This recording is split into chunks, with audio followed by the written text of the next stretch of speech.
In a world full of social media fueled self-made entrepreneurs telling us to rise and grind and to work whilst others are sleeping, where self-sacrifice is glamourised for work and burnout is worn like a badge of honour, how do we see through the hustle culture and rise above it? How do we achieve our goals without being sucked into this damaging and quite frankly dangerous rhetoric? In today's video, we explore the meaning of hustle culture, why it exists and what you can do to make sure you escape its grasp.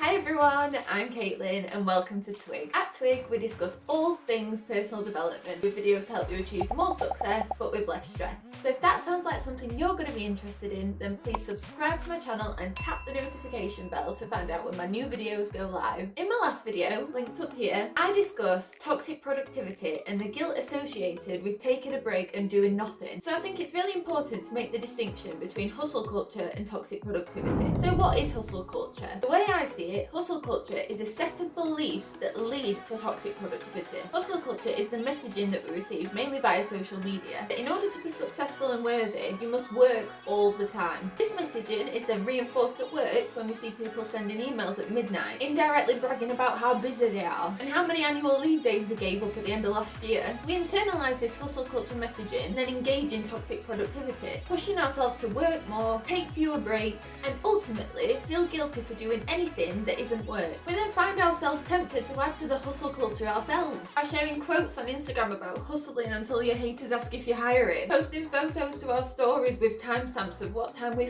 finally managed to switch off our laptop, and casually dropping into conversation how we logged on at the weekend to finish off that report. This hustle culture becomes so intense that if there ever is a point where we don't have enough tasks to fill our day, we would never admit that because we're scared of being seen to be doing nothing. So now we know what hustle culture is. What's the problem with it? Surely hard work is good and it's needed to get to where we want to be in life. Well, the danger of all this is that we work ourselves to overexhaustion and we forego our other needs, such as seeing friends and family, our hobbies, exercising, getting enough sleep and eating properly. All things that we need to engage in to keep our minds and bodies healthy. So without those things, our mental and physical health inevitably suffer. Raised cortisol levels due to high levels of stress has a negative impact on heart health and in extreme cases can lead to heart attacks. Stress also lowers our immune response, leaving us more susceptible to viruses. Without exercise, seeing loved ones and proper sleep, our mental health suffers and we're likely to experience severe episodes of anxiety and depression. So why do we put ourselves through all of this? Where does hustle culture come from and why does it exist? Hustle culture is perpetuated through its glamorization in the media. Shows like Suits, Mad Men and detective dramas equate success to working through the night and dedicating our lives solely to work. In highly competitive working environments,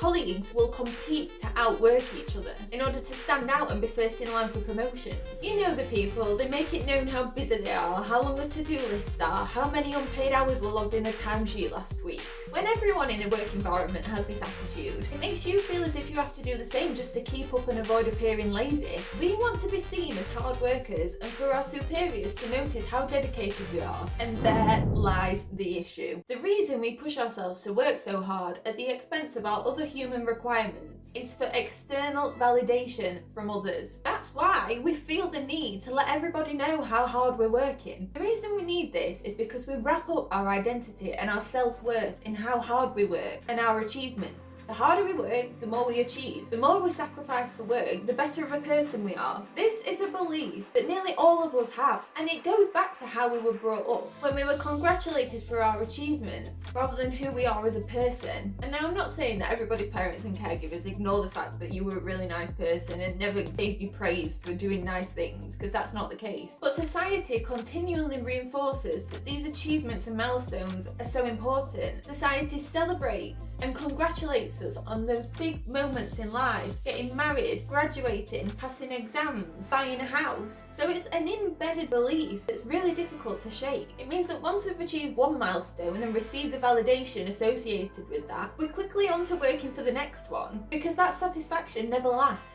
We're never happy with what we have, and we're constantly pushing to achieve more and more and more, making ourselves work harder and harder for the next best thing. It's like an addict chasing the next high. There is nothing wrong with celebrating milestones in life, but is it not our character, the way we act, and how we treat others that should be the basis of our self-worth? Not arbitrary milestones that the culture and the capitalist society that we live in set for us. So how do we break out of hustle culture's grasp and make sure we stay out of it? Now, I want to make absolutely clear that I am not saying hard work is bad for you. Nothing worth having ever comes easily, and hard work is required in life to make progress. However, the issue arises when you consistently prioritise the hard work over your other needs to the detriment of your physical and mental health. That is the distinction between hard work and hustle culture. Think of it like this. The level of effort that you put into work is on a scale, with absolutely zero effort going into work at one end. At this end, work doesn't enter your mind. You're not thinking about it, you're busy attending to your other needs, and work is not on your radar. At the other end of the scale is a maximum level of effort into work. You've got 100% focus just on work, with no thought for your other needs.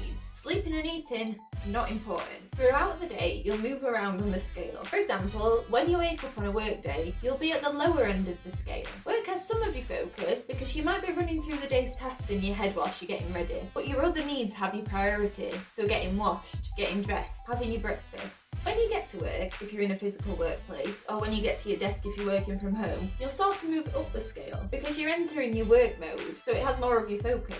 But you're still likely prioritising social interaction if you're in an office, because you'll probably be saying hello to all of your colleagues, maybe getting a cup of coffee to start the day, and then you sit down at your desk or arrive in your work area, and you look at your to-do list. You're moving further up the scale towards total focus on work, but you might still be having a little chat with your colleagues whilst you sip your coffee. Then you move on to your first task, and you start to move up further towards total focus. But you're not quite there yet, because you're still being distracted by noises and things going on around you. Finally, you move on to a chunky task, and you get into deep work. You've zoned in, and you don't notice what's going on around you. Time passes without you realising it. You might even need to go to the toilet, but you ignore it to get the work done. Now you're at the top end of the scale, 100% focus on work, completely prioritising it over your other needs.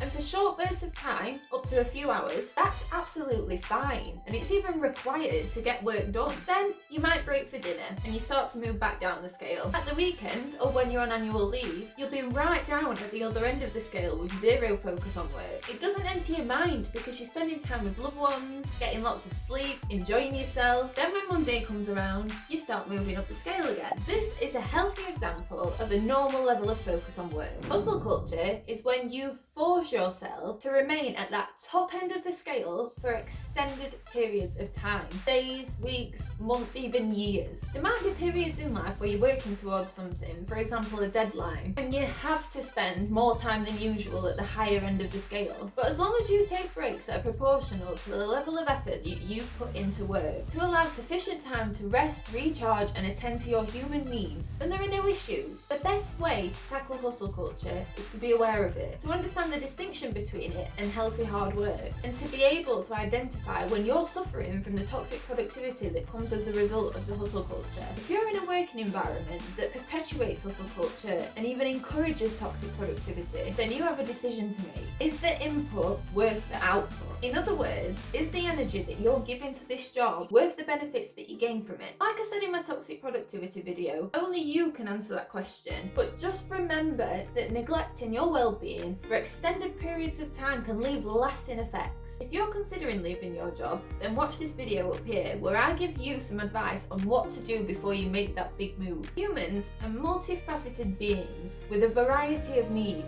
Work does not define us. We are not what we produce, and your worth is not embedded in your level of productivity. Just ask yourself, who is really benefiting from hustle culture? Us as workers, or the companies and the bosses that we work for? Are you going to stand for it? I really hope that you found today's video helpful. Please let me know in the comments if you did, and share any of your experiences of hustle culture. If you did enjoy today's video, then please like it and subscribe to my channel.